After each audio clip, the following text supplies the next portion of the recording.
leaving.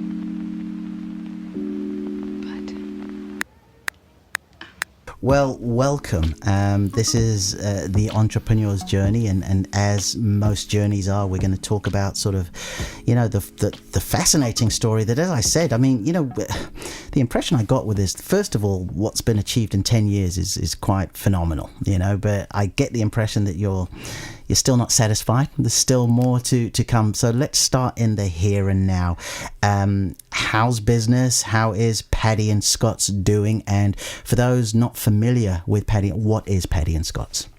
Okay, so Paddy and Scott's is a Suffolk-based coffee brand. So we grow coffee on a farm in Kenya, and we bring this coffee into the UK, and we work with some brilliant hotels, bars and restaurants all around the world, helping them to understand the journey of coffee and the wonderful ways of selling craft coffee. So that's what Paddy and Scott's does, but proudly based in Suffolk and in my home county.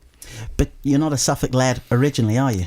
You can probably tell from my dulcet tones that I'm not indigenous to this wonderful county. No, I'm an Essex lad. Yeah. It happens with so many. We had Emma Felgate. She was from Shenfield, and before Steve Hearn of Steve Hearn Cars, he was over there in Ilford. What is it with the whole Essex Suffolk connection? Is it the slower pace of life here? Do you know what I think? You cut your teeth in Essex, and it's an incredibly entrepreneurial county. And I think that if you can make your way in Essex, then you can then morph into a slightly slower pace and wonderful life. And I think that the two counties are intrinsically linked, and I just think it's it allows you to de-stress, which you can't do when you're running these high-octane business in Essex. Something else that I've really noticed about folks from Essex, and we're going to sort of talk about that a bit in the Q&A, so we won't go too deep in it, is salesmanship. They learn, and the interesting thing about it, Scott, is that you've just got people who started off selling different stuff. The one common denominator was this ability to sell, and I see that with folks from Essex. I call these things how I see them. Look, you only have to go, and I grew up on the markets of Essex, and just to learn to trade and to keep people's eye contact when you're selling. And you learn those traits from a very young age. And it's an incredibly entrepreneurial county, Essex. It's incredibly close to London. And I just think it's great grounding. And, Suffolk's beautiful, and Suffolk is now my home, and it's a county that I adore. But the high octane, I do sometimes miss that.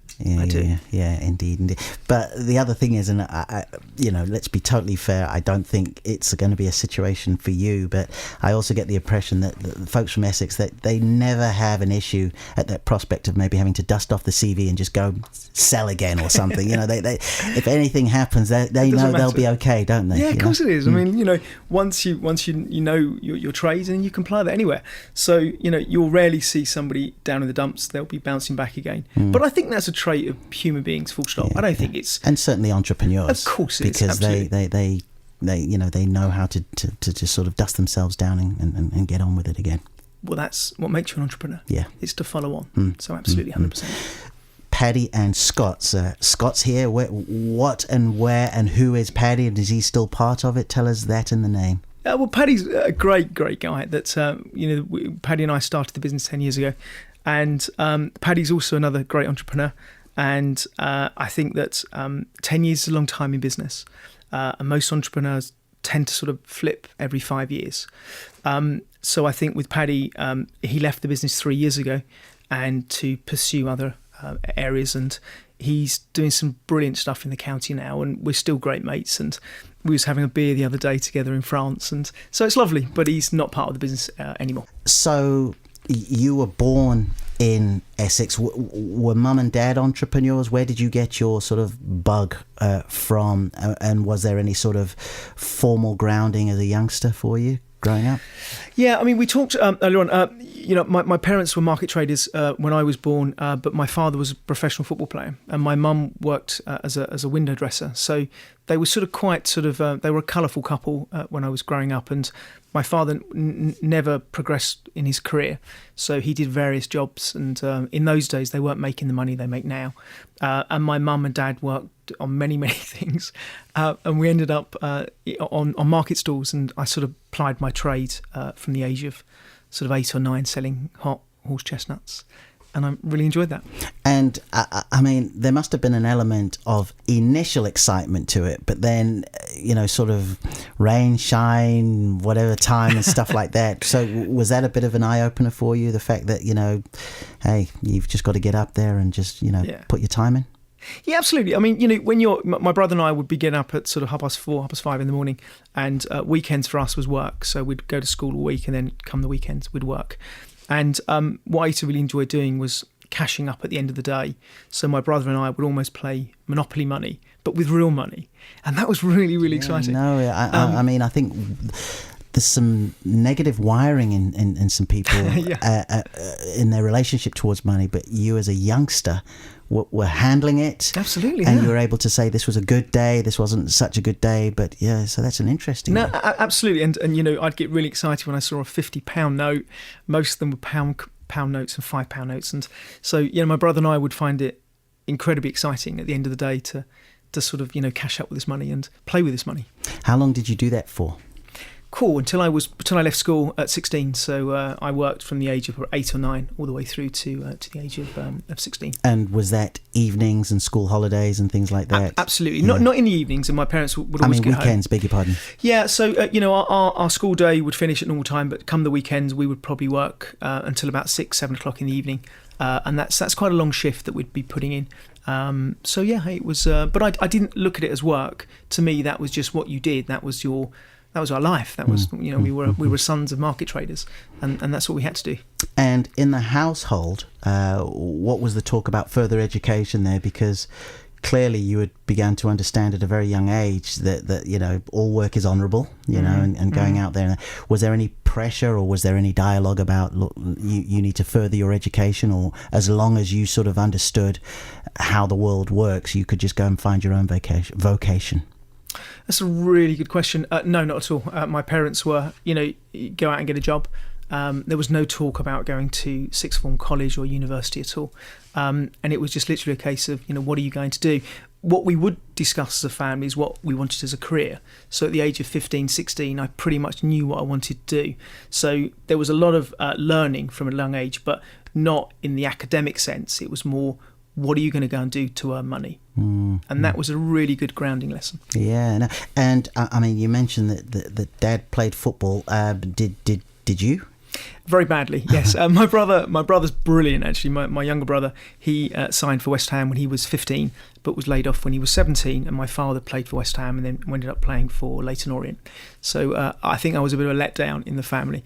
But I found fame in the boxing ring. So as a youngster, I boxed. Okay. So I think that's But I mean, I remember reading a Ray Winston interview once, and he pretty much said that, that was the choice, wasn't it? Football or boxing back then? Absolutely, 100%. Growing up in East London, originally, you're embroiled in the Catholic Church, and as part of that, you boxed, and you played football, you boxed, and that was the only. You didn't play hockey or cricket or any of those other sort of what we call posh sports. Yeah. Even rugby is something that I've learned to love. In my later ages, but as a young kid, rugby was not even a game that we even thought about playing. Wow. And I mean, needless to say, how good were you with the boxing? I was really good. Yeah.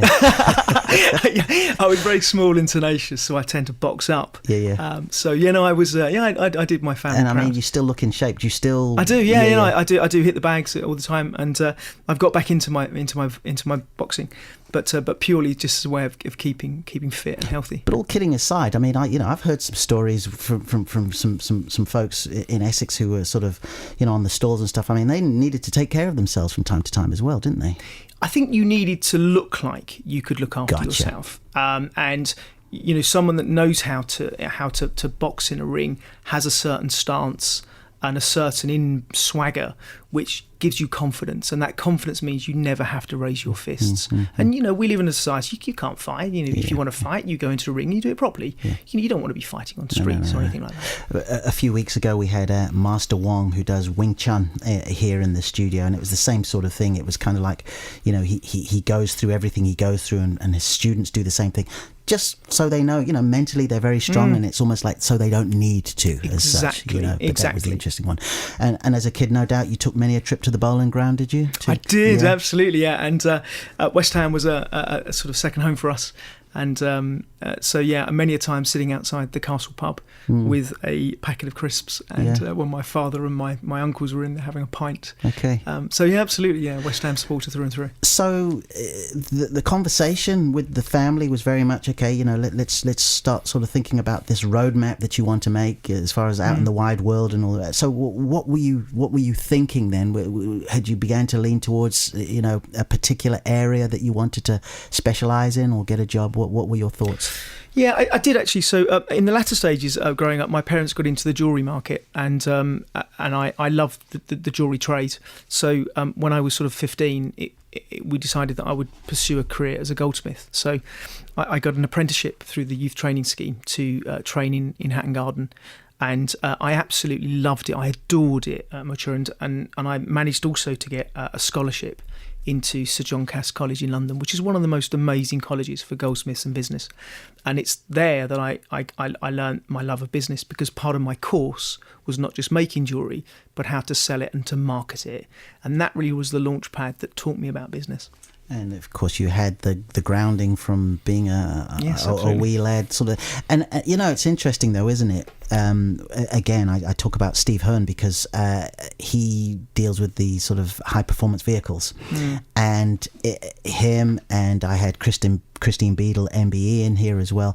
For them, what they felt the magic happened when they combined salesmanship in a market that had money, basically. Yeah. Because it just made it so the fact that you were in jewellery and things like that made it sort of an opportunity to sort of count the dough at the end of the day again, like you did way back. It doesn't, selling some hot horse chestnuts is, for 50p is different from selling something from £500, but the concept is exactly the same. The principles are the same exactly. as well. Yeah, indeed. Now we are going to go ahead with our quick questions.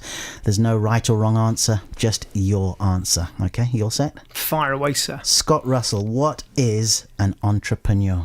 Oh, that's a great question. I think an entrepreneur is someone that can do things time after time.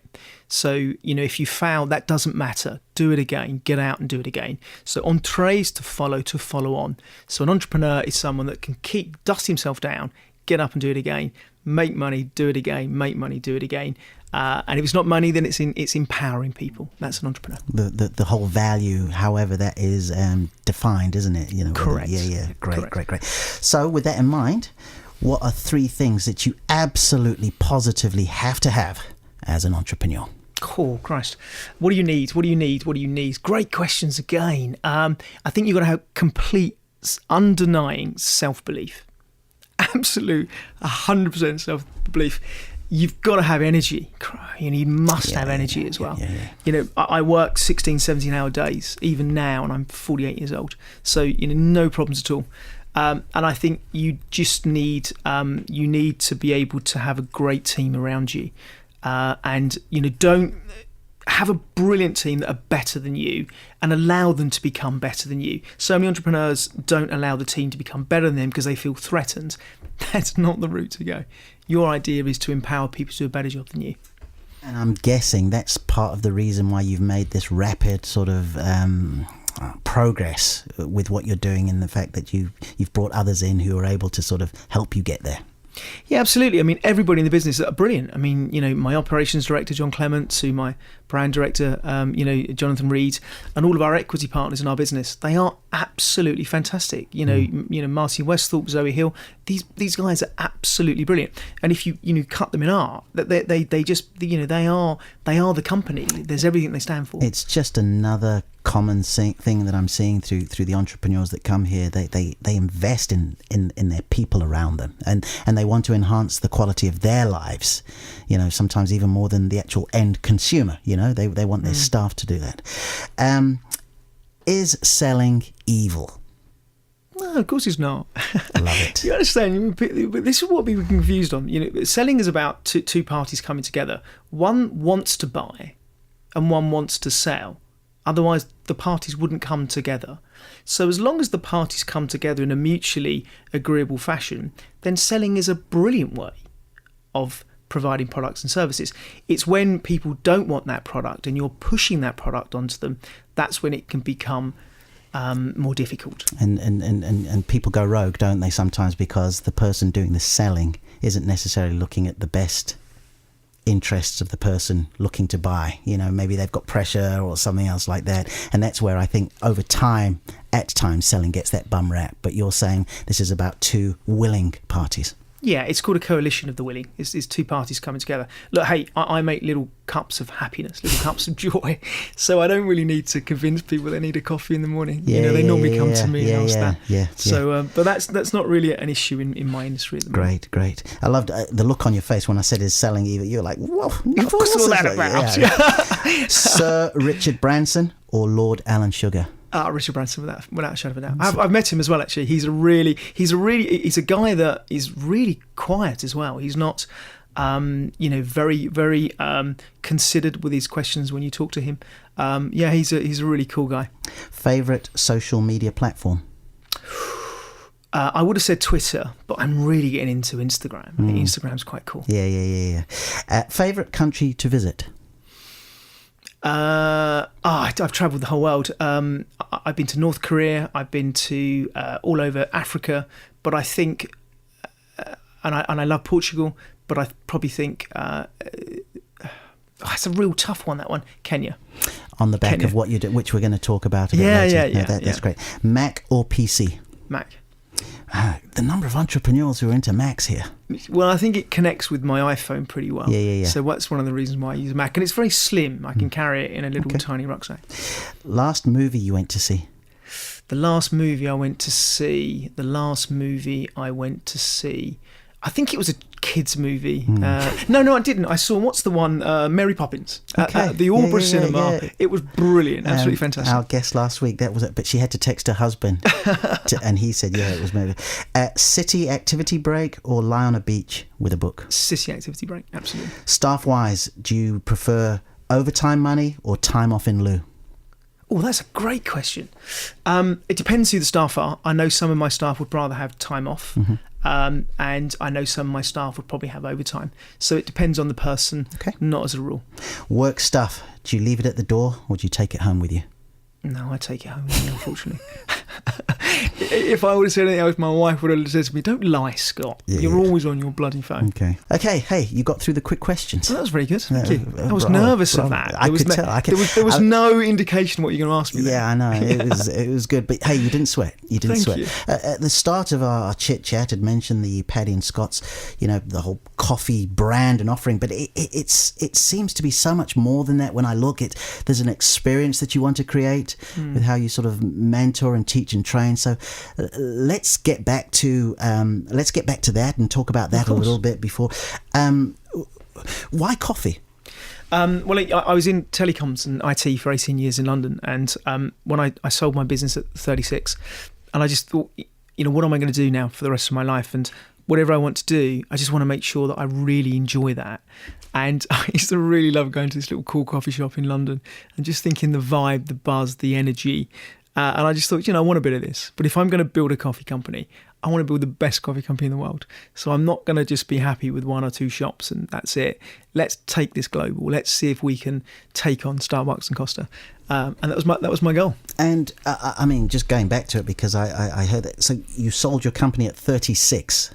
Well, I'd actually sold companies before that as well. So my first business I sold when I was 24, and I learnt a lot by selling a company. That you don't get paid huge amounts of money when you end up paying shareholders and lawyers and so forth, and tax planning is really, really important. So I'd learnt to do that slightly better as I got older. But my the last business that I exited was when I was 36. And needless to say, you were in a position on the back of that to kind of take some time out and then decide what to do next. And this is where the whole sort of coffee vibe came in, was it? No. I mean, I sold the business on a Thursday, and I got paid my money on a Thursday, and there was an earn-out period that I didn't have to do, but my team did. And by Saturday, my wife said, "Look, you get out of the house, you're driving mad." So I had literally 2 days off. 72 hours. So 72 hours. And then come Monday morning, she's like, "Go and get a job because, you're not going to lope around the house. You're driving me up the wall." So that's when I went to Paddy's. He had a little deli in our village. And he said, "Look, Scott, funny you should say that. I'm looking to buy a coffee roaster for the deli. Do you want to come in with me and we'll do, And I just thought the stars are aligned. I wanted to get involved in coffee. Here's my mate here in our local village wanting to get involved in coffee roasting. Wow, let's put the two together and do it properly." And that's the start of Paddy and Scott. We didn't even have a name for the company. We called it. We just thought we'd put a name on the share register that just said Paddy and Scott. That was all it was, until we created a brand. But people got to know it as Paddy and Scott, and now it's a registered brand that you can buy our coffee all around the world. Oh, I mean, just fair play to you. Thank you. At the time, who was Paddy's audience? Because when we first spoke, and I should say market, because when we spoke, you'd mentioned some of the hotels, you provide to hotels and so on. Was Paddy doing that at the time, or has this been something that you've graduated to? We've graduated to. So the audience originally was just our village. It was a tiny little village in also just outside of Framlingham. It's a beautiful, beautiful, quintessentially. So it was very much the local coffee shop. Totally, yeah, absolutely. Oh, wow. And we were just delivering coffee from the boot of our car to local farm shops and delis. And in the early days, we didn't even have a price for the coffee. We said, here's the coffee. If you sell it, pay it at the end. And it was just a bit of fun that turned into. But we were picked up by a Sunday Times journalist. He went, "Oh my gosh, that's the best coffee I've ever tasted." And this was the time when print media was really big, and it just exploded from there. So we got a lucky break with a Sunday Times food journalist. See, and I'm grinning from ear to ear because, as much as I love digital and stuff like that, there is nothing like this. There is, I know. Something bit of paper, tangible that comes in the post or gets put in an insert, and you can sit and you can look at it, and it really is.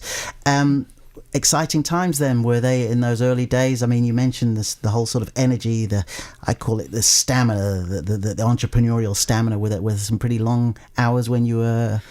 Yeah, and there's loads of there's mistakes you make as well. I mean, we got involved with the supermarkets really early, and we were very fortunate to get a listing with Waitrose in our very early days, and that went national very quickly. And we then got a listing with Tesco's, and that got national very quickly.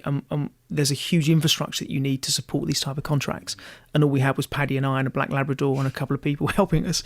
So we sold this great story, but you have to back it up, and you soon realise that you can't do that, and then you don't cost your supply chain correctly, and it becomes a poison chalice. So there's been a lot of there was problems along the way, but not insurmountable problems, just problems that I wouldn't do again. And correct me if I'm wrong, the problems only stem from the progress. Correct, yeah, overtrading really. Just grasping at every opportunity and saying, yes, let's do it, yes, as opposed to looking at things more pragmatically and saying, we can do that, but we're probably going to lose money. So is it a marketing activity or is it a sales activity? And then you decide whether you want to do it or not. And now everything we do is absolutely fine-tooth comb monitored now. Yeah, if we're not careful, the romance of what we're doing can overtake the sort of pragmatism and just knowing your numbers and being able to track and measure and what have you. And being an entrepreneur, I'm very very light on detail. Very very heavy on and passion and energy. But you need a good accountant there to tell you what is going to work and what's not, and you think you'll just trade through everything. If there's any young entrepreneurs out there, definitely make sure you do your sums. Say yes, absolutely 100% say yes, but make sure you can deliver, including margin. So how long was it before you moved? You were able to sort of get more, because you started off as a local coffee shop. So how did the expansion go? What was the sort of timescale on that? Well, so in the first sort of 2 or 3 years, we were sort of local Suffolk and then sort of expanding slightly beyond the county. But then sort of year 4 or 5, we started to go national.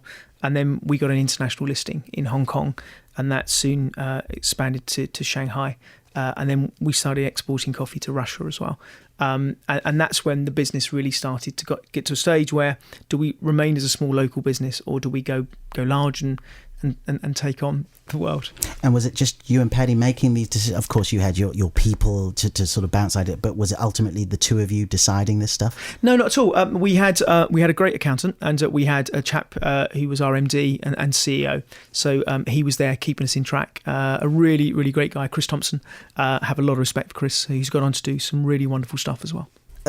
Give us the website, because the website tells a lot of your story and shows all the different things that you're doing. We're going to talk about Kenya in just a moment, but give us the website so people can see what you have created and what you're moving forward, please. Okay, so just go into Google and put in Paddy and Scott's. So that's PADDYANDSCOTTS, and we'll pop up. But one of the best things to look at is our video channel. We have 30 million watched minutes on our YouTube channel, and it shows the journey of the business and all the great work that we're doing in Kenya, and the school that we're building. And there's one video on there that tracks the journey. It's 7 minutes long, but it's had thousands and thousands of people watch this amazing video. So definitely do that. And this is something that really stood out to me and wanting to talk to you about. Why Kenya? What was behind that? And it just seems like this has become such a labour of love for you. Yeah, it has. Kenya is, if I had to have my last ever coffee, it would be a cup of Kenyan AAA coffee. So a bit of my own personal, what I think is a great cup of coffee. And also, Kenya's a great place to do business. There is a judicial system that's based on British law. So your investment's protected. And we're working with a really great Kenyan family, the Mucha family, who just really are the best people that you could ever do business with. And we're incredibly proud of what we've achieved. It's a world first. It's a direct collaboration between the farmer, the grower, and the consumers. And we have 4,500 trees on the farm that have all been data tagged and plotted. And members can own a tree. They can physically buy a tree, and it's their coffee. And you will deal direct with the farm, and we will pick this coffee for you, and you can be involved in the project direct. And we encourage people to come to Murapa. We encourage people to visit the farm during harvest. Our fly harvest starts in April, and it will go all the way through to the end of July. And to see what we've done on the farm, we've built a new washing station. We've built new drying tables, and we've made it a safe place for people to work now. And as part of that, we have the school that's adjacent to this. So this year we're feeding 526 children, and we're building a school. And to me, that's just, this is beyond business. This is fair trade 2.0. This is brilliant. And the project is being funded just through direct trade. And to me, that's an awesome thing to be involved in. It's the schools, the really being able to impact so many lives like that must just be, it must be as gratifying as the sort of journey of the business itself and what you've done looking back. Yeah, it's hard. It's hard to show. The video tells you about this, and you can see it, but to be involved, to see the children, and to go back year on year, and to see the progress that they're making, and to get a genuine Murapa is my Kenyan name, which means great man, which sounds very vain, but that's wonderful to go and take my Kenyan name when I'm there and just be involved in such a wonderful project. Yeah, it's just heartbreaking. That's great, and of course, not only have you been recognised individually through what you're doing out there in Kenya, we had some good news last year with the Suffolk University here, didn't we? Yeah, I was honoured to I've become a fellow of the university, which was an amazing honour to do that, and it really was one of the best days of my life, and I don't say that. I say that honestly, to stand in front of 500 students, graduates on their day, and to talk about my journey and to stand in those robes. And this is someone that left school with no exams at all, so no O-levels, no A-levels, no GCSEs, nothing at all, and to stand as in front of all those great people in one of the most amazing universities was just a day that I will never forget. Oh, brilliant. And what are the plans for the future? I mean, you've tried retiring once before, so I take it that you're going to be, whatever you're doing, you're going to ensure that it sort of goes on for a while. What are the plans for you personally, Scott Russell, and for Paddy and Scott's? Look, I love the business. I adore the business, and even today, being in work, it's not like being at work. The people that I work with are friends, and they're all really expanding and doing great stuff in the business. And to sit with my ops directors and my teams today, and it's wonderful. And my son is coming into the business now, so all of our marketing, our branding, our video production, all of our social marketing, and our product design is all created by one of the youngest creative directors in the industry. And I'm really proud to say that was my son Henry. Oh, so he's helping. So I sort of detect a Henry Russell on the creative corner on one of these days, then, huh? Actually, I think so. Yeah, he'd be a great guy to get on board. Okay. Young entrepreneur. Good. Scott Russell, this has been an absolute pleasure. We could have just carried on and on, because I'm looking at pages and pages. This is why I did want folks to go over and just be able to visibly see what you're doing. Thank you. There, and you also train, and you really want to sort of get the whole baristas sort of doing their thing in a special way too. Yes. Yeah, absolutely. I mean, coffee is such a wonderful industry now to be in, and professional baristas now. Who would have thought 20 years ago that DJs would be paid £1 million to spin tunes in Ibiza, and to become a professional barista now is a career. It's you can travel the world, and we put these people through a journey. And they join our SCA training program, and it could take them 2 years to get through to a professional accreditation. But that teaches them not just to make coffee, but how to run a business, how to run a store, how to interact with consumers. So it's much more than just making coffee. That's just a tiny part of what they learn. To go onto the training program now, and we're training hundreds of baristas now across the country. So you'll see our wings proudly being displayed on their t-shirts. Oh, brilliant! And needless to say, I mean, similar to barbers and other things like that. I mean, if you know how to make quality coffee, and you can do, I mean, you're not gonna struggle, are you? You'll be. What a great! Because I always say that, because if you can learn to cut hair or make coffee, you will get a job anywhere around the world. So you can go to a beach bar, you can go on your gap year, and you can learn to make coffee, and to put a beautiful love heart on a coffee and serve that with a smile that tastes amazing. That will make somebody's day.